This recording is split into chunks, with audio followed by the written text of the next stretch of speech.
The stars shone like tiny diamonds against the black canvas of space.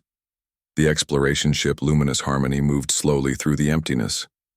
Captain Taiwan stood on the bridge, his 4 eyes scanning the screens before him. He had been captain for 15 cycles now, but the wonders of space still amazed him. "Captain, we have found something," said Jinho, the ship's sensor operator. His blue skin glowed softly under the ship's lights. "There is a vessel ahead. It does not match any known designs in our database." Taiwan walked over to Jinho's station. "Show me." The main screen lit up with an image of a ship. It was dark and seemed to be drifting. No lights shone from its windows. No engines glowed at its rear. "Is it dead?" asked Taiwan. "It appears so," said Jinho. "But its hull is intact. The ship seems to be in good condition, just empty." Taiwan felt a tingle of excitement run through his body. Unknown ships were rare in this part of the galaxy. The Galactic Council had mapped most of this region centuries ago. "I want a closer look," he said. "Move us into scanning range." The Luminous Harmony crept toward the mystery ship. Juri, the science officer, ran detailed scans of the vessel. "Captain, I am getting strange readings," she said. Her pink facial tentacles curled with concentration. "The ship's hull is made of materials I have never seen before, and the internal atmosphere." She paused. "It contains elements that would be toxic to most known species." "Toxic?" asked Taiwan. "What kind of beings could live in such conditions?" "I do not know," said Juri. "But the ship's internal gravity is set to 1.2 times galactic standard. The temperature ranges from what we would consider very cold to very hot, and the atmosphere contains high levels of nitrogen and oxygen." Han Sol, the ship's diplomat, looked up from his station. His skin changed from green to yellow, a sign of surprise among his people. "Captain, those conditions match only one classification. In our records," he said, "a death world." The bridge went quiet. Death worlds were planets so harsh that intelligent life could not evolve there. The extreme conditions made it impossible for creatures to develop the brain power needed for civilization. At least that's what everyone believed. "Which class?" asked Taiwan. Han Sol's skin turned an even brighter yellow. "Based on these readings, Class 15. Several crew members gasped. Class 15 was theoretical. No such world had ever been confirmed to exist. "That is impossible," said Taiwan. "Nothing could evolve to sentience in such conditions." "Yet here is a ship that seems designed for exactly those conditions," said Juri. Taiwan made his decision. "Prepare a boarding team. Full environmental suits. I want to know what this ship is and where it came from." 6 hours later, Juri led a team of 5 into the mystery ship. They floated through an airlock and into a dark corridor. Their suit lights cast long shadows on the walls. "The ship has no power," said Juri through the comm. "But it doesn't appear damaged. It's as if someone just turned everything off and left." The team moved deeper into the ship. They found rooms that seemed to be living quarters, a large area that might have been a gathering space, and finally the bridge. "This is strange," said Miho, the engineering specialist. "The controls are designed for beings with, I think, they would have to have 2 arms and legs with hands that have 5 smaller appendages each." "Like the Zelaxians?" asked another team member. "No," said Miho. "Zelaxians have 3 fingers, these are for 5. Juri moved to what looked like a central computer terminal. "Let's see if we can get any information from this." After connecting a portable power unit, the terminal flickered to life. "Strange." Symbols appeared on the screen. "Unknown language," said Juri. "Let me try our universal translator." The translator worked through the symbols for several minutes before producing a result. "It's working," said Juri. "This appears to be a ship's log." The team crowded around as Juri read aloud. "Ship's log. EEV Dauntless. Captain Sungmin recording. Day 234 of our exploration mission. We have made contact with the settlers on HD 85512B. They were surprised to see us. Apparently they haven't had contact with Earth in over 30 years. We've resupplied their colony and updated their communication systems. Tomorrow we will continue to the Proxima system." "Earth?" said Miho. Is that the name of their world? It must be, said Juri. She scrolled through more log entries. Wait, said Miho suddenly. Check the communication logs. If they contacted other colonies, maybe we can learn more about them. Juri accessed another part of the computer. There are recorded transmissions here. She played one. A voice spoke in a language none of them recognized. The translator took a moment before converting it. This is Captain Sung Min Choi of the Earth exploration vessel Dauntless. We have established diplomatic relations with the inhabitants of HD 85512b. They call themselves the Trellin, peaceful species mainly agricultural. They've agreed to open trade relations. They're especially interested in our medical technology, awaiting further instructions. The team looked at each other in shock. They made first contact with another species, said Miho. A species we don't even know about. And they did it before we found them, added Juri. Back on the Luminous Harmony, Captain Tae-Wan listened to the team's report with growing amazement. So this ship came from a Class 15 death world called Earth, he said. Its crew somehow survived evolving in conditions that should make intelligent life impossible. They built ships capable of interstellar travel, and they've been making contact with other species without the Council's knowledge. Yes, Captain, said Juri. Based on the dates in their logs, they've been doing this for at least 50 years. Han Sol shook his head in disbelief. The Council needs to know about this immediately. A spacefaring species from a death world. The security implications alone are enormous. Why? Asked Jinho. They seem peaceful. They helped the colony they found. Because, Jinho, said Han Sol, any species that can evolve to intelligence in Class 15 conditions must be incredibly tough and adaptable. They would have advantages we can't even imagine, and we have no idea how many of them there are or what their intentions might be. Then we should find out, said Tae-Wan. He turned to his communications officer. Send a message to the Council. Tell them we need to locate this Earth and make official contact with its people. And what do we do with this ship? Asked Juri. We take it with us, said Tae-Wan. It's evidence of something the Council has long believed impossible. Intelligent life from a death world. As the Luminous Harmony secured the derelict ship with tractor beams, Tae-Wan looked out at the stars. Somewhere out there was a world, called Earth. A world so harsh that its people must be unlike any the Council had ever encountered. And somehow these people had ventured into space without the Council even noticing. How did we miss them, he wondered aloud. The question hung in the air, unanswered. But soon, Tae-Wan knew, they would find those answers. And when they did, the galaxy would never be the same.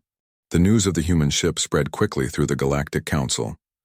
High-ranking officials gathered in the Great Circular Chamber on Centauri Prime, the Council's homeworld. Admiral Jiho, head of the Council fleet, stood before them with a serious look on his face. This discovery changes everything we thought we knew, he said. His tall, thin body cast a long shadow across the polished floor. A species from a Class 15 world should not exist, yet here we are. President Min Seo of the Council nodded slowly. Her golden scales shimmered under the chamber's lights. What do we know about these humans? Very little, said Jiho. The ship's logs tell us they come from a planet called Earth. They have been traveling through space for at least 50 years. They have made contact with several species unknown to us. How is this possible? Asked Counselor Do-Yun. How could we miss an entire spacefaring civilization? Science Director Yeon-ji stepped forward. Unlike most members of her species, she had chosen to keep her natural purple skin color, rather than changing it to match her mood. I believe I have an answer, she said. The ship's logs mention 7 star systems the humans visited. None of these systems are on our regular patrol routes. They are in what we call the empty zone, a region we believed had no habitable planets. So these humans have been exploring parts of space we ignored, said Min Seo. Yes, said Unji. And I propose we follow their path. We can trace the route of their ship backward through those 7 systems. Perhaps we will find more evidence of these humans. Maybe even make contact with them. The council members discussed the plan, some worried about the dangers of meeting beings from a death world. Others were curious about what humans might teach them. In the end, they agreed to Yunji's plan. "Who will lead this mission?" asked Minseo. "I recommend Captain Do-hyun of the Celestial Guardian," said Admiral Jiho. "He is one of our best explorers." 3 days later, the Celestial Guardian left Centauri Prime. Captain Do-hyun stood on the bridge reviewing the mission details with his first officer Ye-jin. "Our first stop is the Rigel system," said Do-hyun. "According to the human ship's logs, they visited there about 2 months ago." "What are we looking for exactly?" asked Ye-jin. Her forearms moved gracefully as she checked the ship's course. "Anything," said Do-hyun. "Evidence of human presence, other species who might have met them, information about where they came from, and what they want." The journey to Rigel took 5 days. When they arrived, the ship's sensors detected a small outpost on the system's 4th planet. "It appears to be a mining operation," said Sung-ho, the sensor operator. "I'm detecting 20 life forms of 3 different species." "Open a communication channel," ordered Do-hyun. The main screen flickered to life, showing a green-skinned being with large yellow eyes. "This is Foreman Glix of the Rigel 4 Mining Collective," the being said. "How can I help you, Council Vessel?" "I am Captain Do-hyun of the Galactic Council. We are seeking information about a species called humans. Have you encountered them?" Glix laughed, a strange gurgling sound. "Humans? Of course, they helped us set up this operation, brought the mining equipment and taught us how to use it. That was about 2 months ago." Do-hyun exchanged surprised looks with Ye-jin. "Can you tell us more about these humans?" "Strange creatures," said Glix. 2 arms, 2 legs, soft skin in different colors, but very strong for their size, and smart. One of them, Engineer Ju-won, fixed our main drill when we thought it was beyond repair. Do you know where they went after leaving here? They mentioned heading to the Tau Ceti system. They're establishing a trading post there. After speaking more with Glix, the Celestial Guardian continued to Tau Ceti. The pattern repeated itself.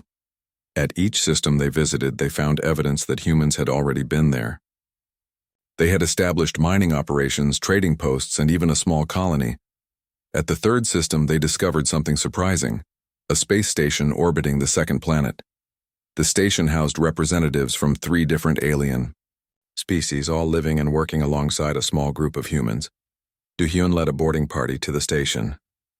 As they walked through the main concourse, they noticed the strange mix of environments. Some areas were hot and dry, others cool and damp. The gravity changed slightly from section to section. "They've created spaces for each species to feel comfortable," said Ye-jin with admiration. A tall, 4-armed alien approached them. "Welcome to Unity Station. I am Zoltan, the administrator. How may I assist you?" "We represent the Galactic Council," said Do-hyun. "We're here to learn about humans." Zoltan's upper arms moved in what seemed to be a gesture of surprise. "The Council? We wondered when you would find us. Please, follow me to my office." Zoltan's office overlooked the busy trading floor of the station. Through the window, Do-hyun could see beings of different shapes and sizes exchanging goods and talking together. "Humans established this station 2 years ago," explained Zoltan. "They designed it to accommodate all our different needs. Before they came, the species in this sector rarely interacted." "What can you tell us about humans?" asked Do-hyun. "They are remarkable diplomats," said Zoltan. "They seem to understand instinctively what different species need, and they are physically impressive. Just yesterday I watched human engineer Sunmi lift a cargo container that would require mechanical assistance for my people." "That's impossible," said Ye-jin. "No sentient species could have that kind of strength."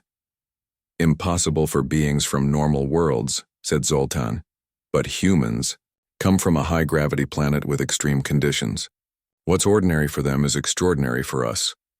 "Do you know where Earth is?" asked Do-hyun. "They don't share that information," said Zoltan. "They are friendly but careful.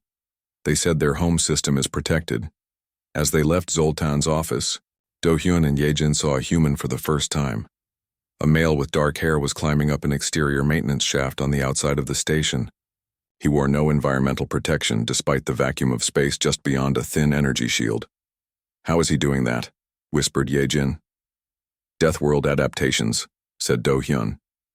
"He must have incredible endurance and resistance to extreme conditions." Back on the Celestial Guardian, the crew compiled all they had learned. Humans had established a presence in at least 17 systems. They had made peaceful contact with 23 different species most unknown to the Council. They had shared technology, established trade, and helped develop resources. "They're expanding faster than we ever did," said Yejin. "And they're doing it peacefully. But why haven't they contacted the Council?" asked Do-hyun. "Perhaps they don't know about us," suggested Sung-ho. "Or perhaps they do, and they've been avoiding us," said Yejin. "The question is why." Do-hyun looked at the star map showing all the locations where humans had been spotted. A pattern was emerging, a line of systems leading toward a previously unexplored sector. "Set course for these coordinates," he said, pointing to a star near the edge of the pattern. "I think we might find more than just evidence of humans there."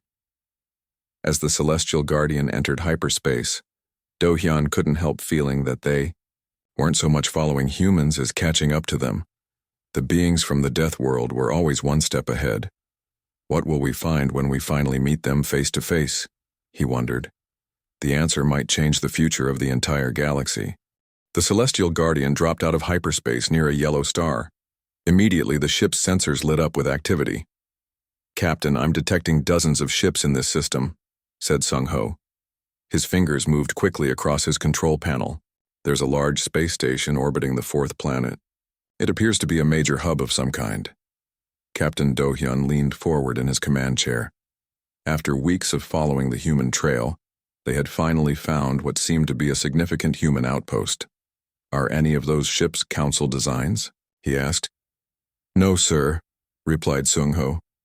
"Most are unknown to our database, but based on what we've learned, several match the general design of human vessels." "We're being hailed," announced Yejin. "The signal is coming from the station." "On screen," ordered Do-hyun. The main view screen flickered to life, showing a human female with short black hair. Her skin was pale and her eyes were dark. She wore a simple blue uniform with no visible rank insignia. "Greetings, Council vessel. This is Station Director Soo-jin of Harmony Point. Welcome to the Tau Sigma system. We've been expecting you." Do-hyun blinked in surprise. "You've been expecting us? How did you know we were coming?" Soo-jin smiled. "We've been tracking your progress through the sector. Your interest in human activities hasn't gone unnoticed. We thought it was time we met officially." This news sent a ripple of unease through the bridge crew. The humans had known they were being followed all along. "We request permission to dock and meet with your leadership," said Do-hyun, trying to maintain his composure. "Granted," said Soo-jin. "We'll transmit docking instructions. A welcome team will meet you at Airlock 7. 2 hours later, Do-hyun led a delegation from his ship onto Harmony Point Station. The airlock opened to reveal a wide corridor with comfortable lighting. The air was similar to Galactic standard, though, slightly richer in oxygen. 3 humans waited for them, Soo-jin from the communication and 2 others. One was a tall male with dark skin, the other a female with facial features different from Soo-jin's. "Welcome to Harmony Point," said Soo-jin, with a small bow. "This is Security Chief Min-soo and Diplomatic Officer Hee-jung. We're honored to host representatives of the Galactic Council." Do-hyun and his team followed the humans through the station. As they walked, they passed beings of many different species. Some were familiar to the Council delegates, but many were completely unknown. "How many species live on this station?" asked Yejin. "Currently, we have representatives from 23 different civilizations," said Hee-jung. "Harmony Point serves as a diplomatic and trade hub for this sector." 23? Echoed Do-hyun. "The Council has cataloged only 11 sentient species in this entire quadrant." Min-soo nodded. "There's a lot of life out here. Many species developed in systems the Council hasn't explored yet." They entered a large circular room with a round table in the center. Windows looked out into space, showing the busy traffic of ships coming and going from the station. President Min-ho of the Galactic Council was waiting there. He had arrived on the Council flagship Harmonious Unity, while the Celestial Guardian was docking. His green scales shimmered as he turned to greet them. "Captain Do-hyun, good to see you," he said, before turning to the humans. "I am President Minho of the Galactic Council. We are most interested in learning about your people." More humans entered the room along with representatives from several alien species. They all took seats around the table. "I am Ambassador Jae-woo of Earth," said a human male with gray in his hair. "We're pleased to finally meet with the Council officially." "Finally?" asked Minho. "You knew of our existence?" "Of course," said Jae-woo. "We've been aware of the Galactic Council for over 30 years. We've been operating in the sectors adjacent to Council space, establishing diplomatic and trade relations with local species." "Why didn't you contact us directly?" asked Minho. We're studying you," said Jae-woo simply. "Learning about how you operate, your laws, your customs. We wanted to understand you before making formal contact." Minho's scales rippled, a sign of surprise among his people. "You were studying us? As we would study a newly discovered species?" "In a way," said Jae-woo with a slight smile. "No offense intended. It's standard procedure for us when encountering new civilizations." Do-hyun could hardly believe what he was hearing. These humans had turned the usual first contact protocol upside down. "There's something we need to understand," said Minho. "Our scientists classify your homeworld as a Class 15 death world. How did intelligent life evolve in such extreme conditions?" The humans exchanged confused looks. "Class 15?" asked Soo-jin. "I'm not familiar with your classification system, but Earth is relatively mild by our standards.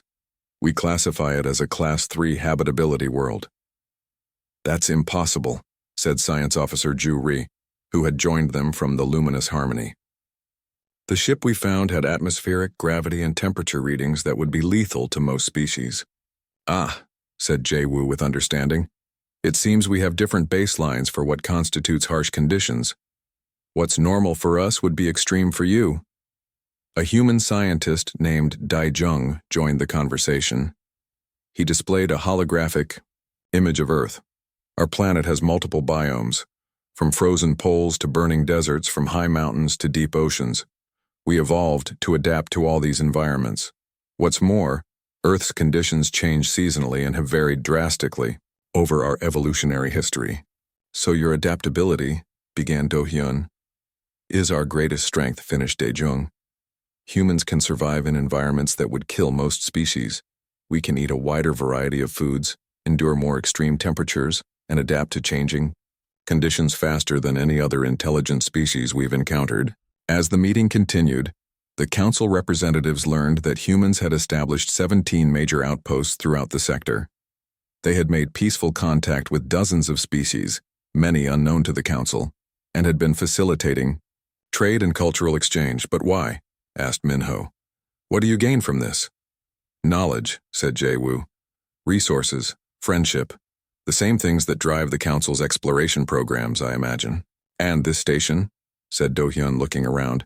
"How does it accommodate so many different environmental needs?" "The station is sectioned," explained Soo-jin. "Each area can be adjusted for temperature, gravity, atmospheric composition, and light levels. We humans can move between most sections with minimal discomfort. This makes us ideal intermediaries. That's why we excel at diplomacy," added Hee-jung.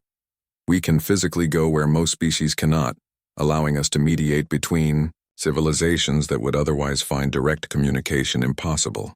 The truth dawned on Do-hyun and the other council members. What they had seen as a potential threat, beings from a death world, was actually a unique opportunity. Humans weren't dangerous because they were strong or tough. They were valuable because they could bridge gaps between different forms of life. "We would like to propose a formal alliance between Earth and the Galactic Council," said Minho.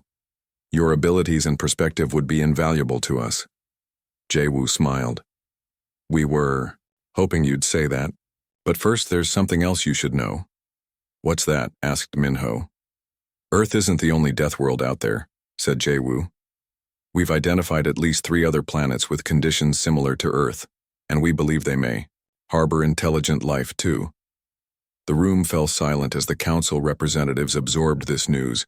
The galaxy suddenly seemed much bigger and much more interesting than they had ever imagined. 6 months had passed since the first official meeting between humans and the Galactic Council. Today was a historic day. The Great Council chamber on Centauri Prime was filled with representatives from all member worlds.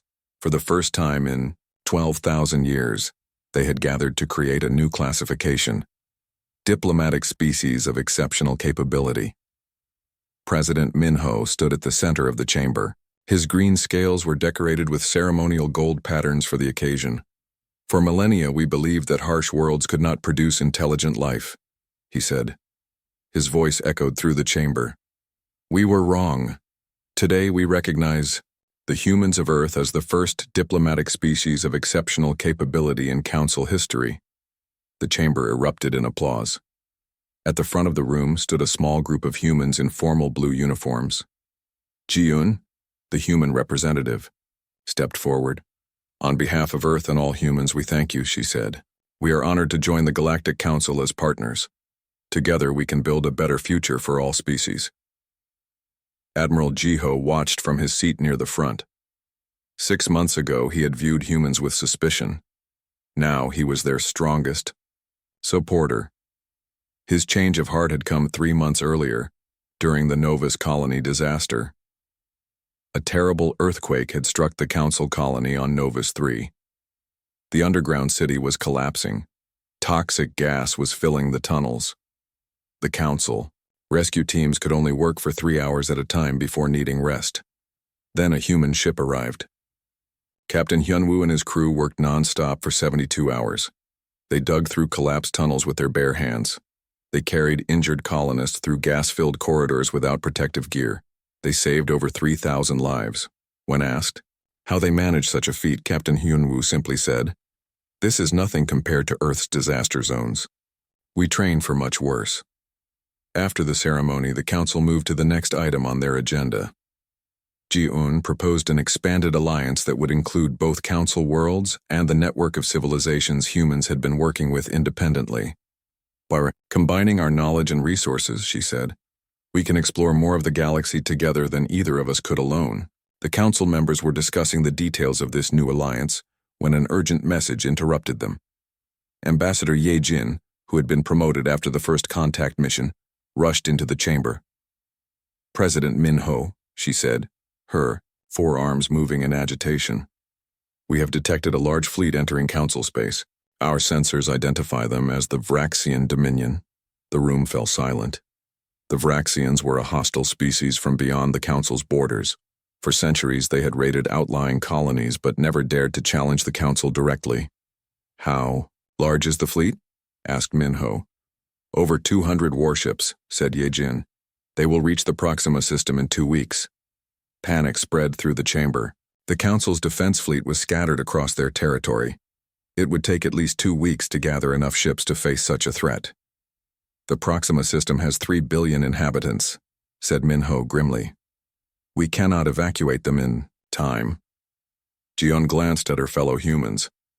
They seemed to be having a silent conversation. Finally, she turned to Minho. The Earth Defense Force has a battle group stationed near the edge of human space, she said. They could intercept the Vraxian fleet in 3 days. Admiral Ji-ho frowned. Even with faster ships, no crew could endure the acceleration necessary to arrive that quickly. The G-forces would be lethal.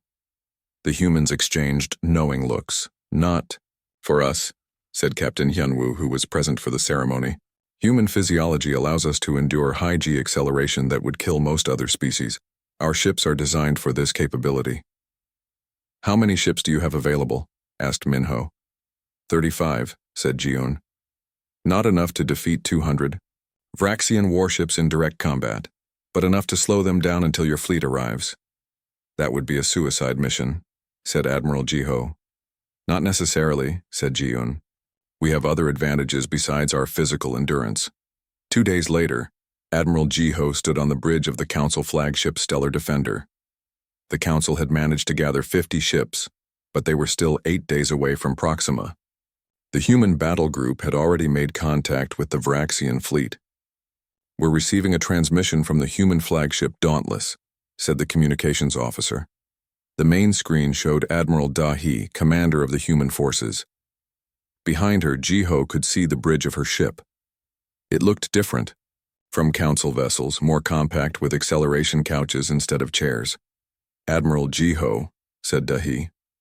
"The situation has changed. We've established communication with the Vraxians." "You what?" Jiho couldn't hide his surprise. No one had ever managed to communicate meaningfully with the Vraxians before. "It turns out they're methane breathers," explained Dahi. "Their environmental suits make verbal communication difficult. We modified our translation systems to account for this." "And?" prompted Jiho. "And we've negotiated a pause in their advance," said Dahi. "They've agreed to hold position for 1 week while we discuss terms." "How did you convince them to negotiate?" asked Jiho. Dahi smiled slightly.